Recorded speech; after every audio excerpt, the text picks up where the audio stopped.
Vijayawada heat ఎక్కింది. YCP దీక్షతో రచ్చ రాజుకుంది. వైసీపీ నిరసన అడ్డుకునేందుకు టీడీపీ శ్రేణులు ప్రయత్నించడం ఉద్రిక్తతకు దారితీసింది.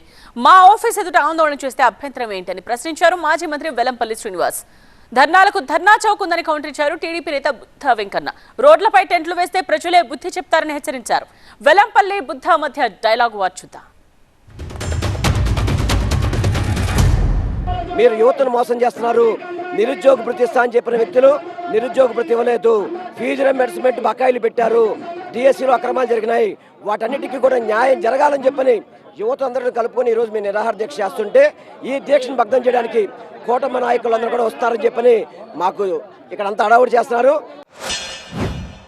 జగన్మోహన్ రెడ్డి పేడ్ ఆర్టిస్టులు పెట్టుకొని రాష్ట్రం అంతా చేసినా సరే, జగన్మోహన్ రెడ్డి తల కింద తపస్సు చేసినా సరే జగన్మోహన్ రెడ్డి మాటలు వినే ప్రసక్తి ఎవరికి లేదు. ధర్నా చౌకలో చేయకుండా మీరు ఎందుకు ఇళ్ల మధ్యలో చేస్తున్నారు?